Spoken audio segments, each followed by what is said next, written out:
او اے بهترین چیز په جنت کې ګوره هغه د الله دیدار دی. د الله دیدار دا بوي د الله دیدار به داسې پیغمبر علیه الصلاۃ والسلام فرمایي په جنت کې به د الله دیدار داسې کېږي لکه څنګه چې موږ او تاسو سپوږمۍ ته ګورو چاند ته.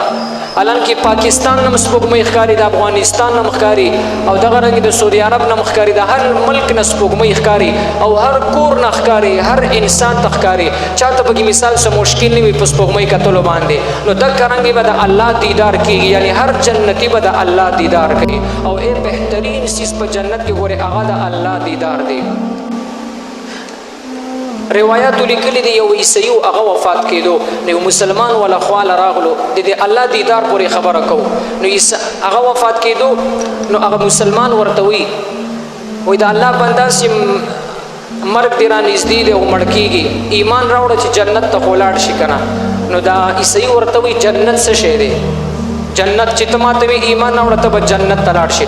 ورته وی جنت خسته باغونه وي، خسته نهرونه وي، خسته ځواني به وکړي، هر قسمه خوراکونه اسکاکونه. نو هغه عیسوي ورته وی دا خو موږ په دنیا کې هم کول، خسته باغونه هم شته، جنتونه هم شته، داسې څیز لالچ او داسې څیز ماته وښایه چې هغه په دنیا کې نه چې زه په هغې باندې ایمان راوړم.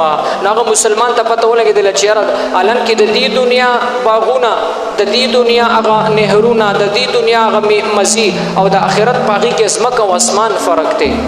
نو هغه مسلمان ورته وی داسې هلته به داسې یو بهترین څیز وي چې هغه په دنیا کې نشته، وایي هغه به څه وي؟ وایي هغه به د الله دیدار وي، د الله دیدار. نو عیسوي ورته ویل یاره اوس دې منم، ځکه د الله دیدار دې کې به ډېره مزه وي. او د الله دیدار عیسایان هم الله مني، یهود هم الله مني، هندوان هم الله مني، هر مذهب فرقې والا الله مني، ما سوا د دهریانو نه ایتیزم والا چې کوم دی ایتیزم هغه صرف الله نه منکر دي. نور ټول دنیا مثال په 90% الله مني. نو هغه ورته ویلي چې دا خبره دی مزیدار ده، الله دیدار دا په دنیا کې نشته. نو په دې خبره باندې ایمان راوړ او د دنیا نه چې کوم دی مسلمان بیا رخصت شو. بیا هغه عالم هغه مسلمان په خوب کې ولید هغه یهود عیسوي او داسې په سورلۍ باندې سور دی ډېر په مزو چرچو کې ګرځي.